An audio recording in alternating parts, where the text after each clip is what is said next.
Hey everyone, welcome back to the channel, your number one source for income-oriented investing. And I wanted to do a video, pretty interesting video today. I want to go over all the things I dislike, I don't like about the ETFs that I own in my portfolio. So different style of video.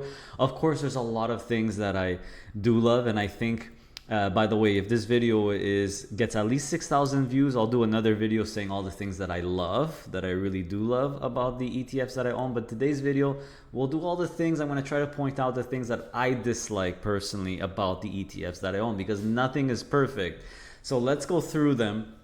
Obviously, you guys know what my core what ETFs I hold, so we'll go through them one by one here. So first, let's start with HYLD or HYLD from Hamilton ETFs. So the thing that I don't like about this one is right here. It's the, even though and this is, it's very small percentage, but I personally don't like the US bond exposure in the ETF. Now it's very, very, very tiny. It's 2.5% on 125%. Remember, because there's 25% leverage. So only approximately 2% is in these bond ETFs, but I feel like bonds are very, very crappy investment if you ask me over the long term. I wish this was 100% equities, everyone, but still a little something to point out. That is really, I think, really the only thing I could say that I dislike about HYLD. I see no other problem. The fact that it's hedged the Canadian dollar, by the way, I don't see that as a bug. I see that as a feature. So I guess I would personally prefer not hedge the Canadian dollar, but they do have HYLD.U. It's just the way it's designed. So I can't say that I dislike that. I'm not going to say that, but it's really these two little exposures. I just wish it was 100% equity. I don't mind that there's a tiny bit of Canadian equity as well in the gold producer and the energy, but these are just tiny positions. There's a tiny bit of maybe 10 or 15% of the stocks in EMAX, the energy stocks in EMAX are Canadian. There's obviously some Canadian gold miners in here, but it's this makes up a very small percentage of the portfolio. Same thing for RMAX, right? It's 50% Canadian. It doesn't bother me. I don't mind. It's primarily, 97% plus US equity. So it really is still a US equity. But it's really these exposures. And I guess you could say the same thing for HDIV. And by the way, I could do this video for the grade 10 if you want. Let me know if you want me to do that. Give a thumbs up. I would really appreciate it. Again, at least 6,000 views. I'll do what I really love about the positions that I own. And if you guys want me to, I could do the same thing, what I dislike. And I'll just cover the whole grade 10 if you want. Let me know in the comment section below. So that's it for HYLD. Is there anything that you don't like besides that when it comes to HYLD? Let me know in the comment section below. Let's move on to the next one. So Global X, you guys know I have USCL, the S&P 500, QQCL. As far as holdings, there's no problem, right? This is a pure S&P 500, a pure NASDAQ 100. The only thing I dislike is really the fees, and this is more a general thing with Global X. The fees on the leveraged funds, for some reason, unlike Hamilton and Harvest, where if it's an ETF that holds other, like HYLD, right, they have a zero fee on top, and it's subject to the underlying ETFs, which basically means most of these, if not all of these, are 65 basis points. So the fee of HYLD is kind of 65 basis points. Now USCL is 65 basis points, and I'm not talking about the MER here. I'm just the management fee. Remember, the MER is going to include leverage costs, everyone. That's why it's going to be higher. But I'm just talking about the management fee. I wish Global X would follow Hamilton and Harvest lead, where if it's a fund holding another fund, which USCL and QQCL, a lot of them do, the leveraged ones, right? They just hold 125% of the non-leveraged one, another Global X. Why not put the management fee at zero and subject to the underlying? That would actually reduce USCL. Now, I do think 65 basis points is fair, but USCC, everyone, In case you didn't know, the non-leveraged one actually has a management fee of, I believe, unless they change it, 39 basis points, right? So if they would actually put a zero fee on top of USCL, the management fee would drop quite substantially. It would go from 65 to 39, which I think would be amazing. But the USCL doesn't bother me as much because it's still very competitive at 65. What really bothers me more is QQCL, everyone, because QQCL is 85 basis points. Why is it 85 basis points? You're charging 20 basis points more just because it's leveraged. I don't understand why. QQCC is 65, so why not, you know, put QQCL at 65? I don't see why they would charge an extra 20 basis points, maybe an extra 5 or an extra 10, I guess. But Harvest and Hamilton don't charge extra fees just to manage the leverage, if you will, just the leveraged ones, right? So why is Global X doing it? And Global X manages or is a lot bigger than Hamilton and Harvest. So why are they charging an extra 20 basis points just for leverage handling? I think that's a little bit unfair. That is what I dislike about the Global X ones. It's really that management fee structure. I wish they would do like Hamilton and Harvest does, especially for QQCL. It would, you know, if they charge zero for this one, it would be subject to the underlying, which is QQCC, which means the management fee of QQCL would drop to 65 basis points, and USCL, even better, would drop to 39. But there's the same theme, everyone.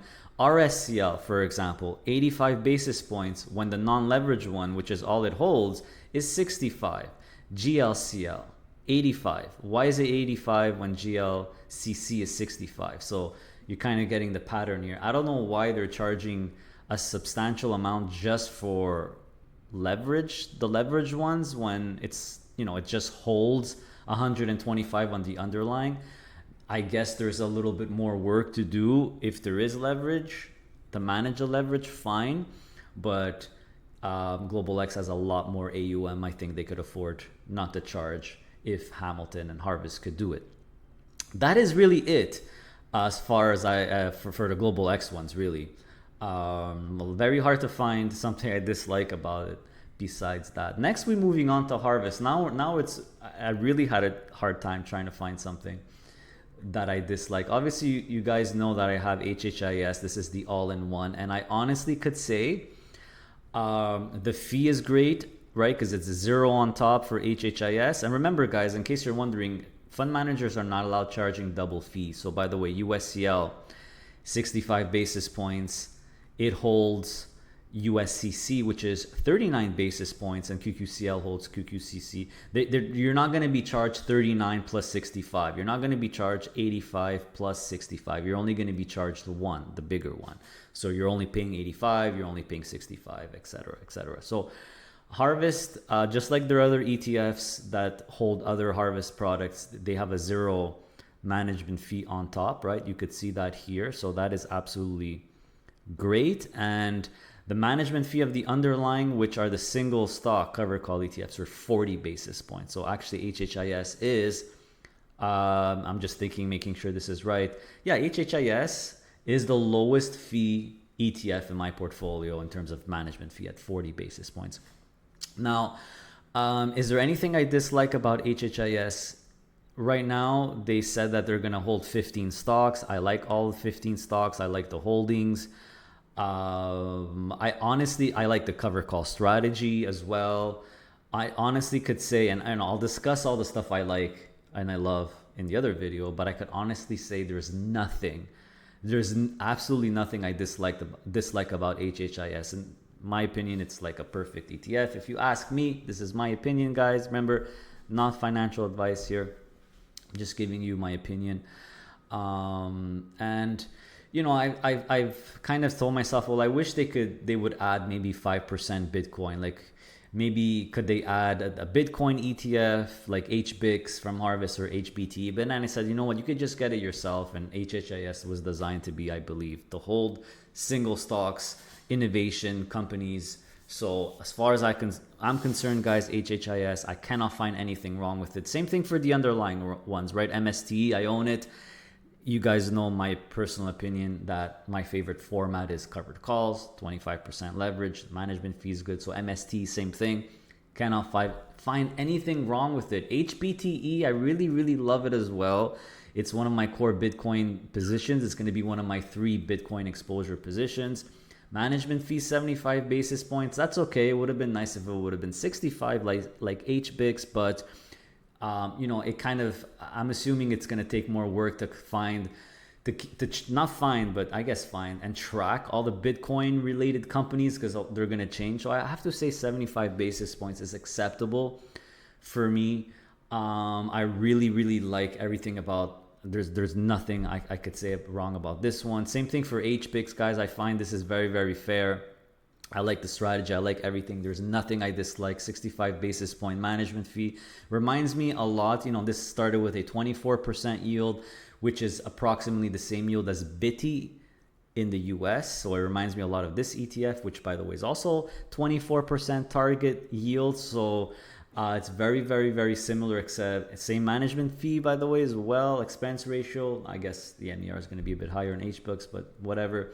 So BTE is able to do what HBIX does, sustain the same amount of yield without the leverage, but you don't really know exactly how much they cover. They say they're not covering the whole portfolio. They have another version, by the way, called Baggy, which covers the entire portfolio, but this one is not covering the entire portfolio, just like Harvest, right? They do 33%, max 50. So I have a feeling that they're covering, BTE is covering 50% of the portfolio, and they're getting about 24% yield, and HBIX is covering about 33% of the portfolio, but with the 25% leverage, you're able to get the same amount of yield. I'm just guessing here, I'm just assuming. And by the way, there is BCCL, which, you know, just like the QQCL and the other ones, they have, the management fee is 20 basis points more for the leveraged one. The non-leveraged one, BCCC, which this is going to hold, is 65 basis points. So my criticism is the same, but I have to say I would accept it more for BCCL because they have the semi-monthly distributions, and I know for a fact that's more expensive to manage. So I kind of do accept a little bit of a higher management fee, 20 basis points more.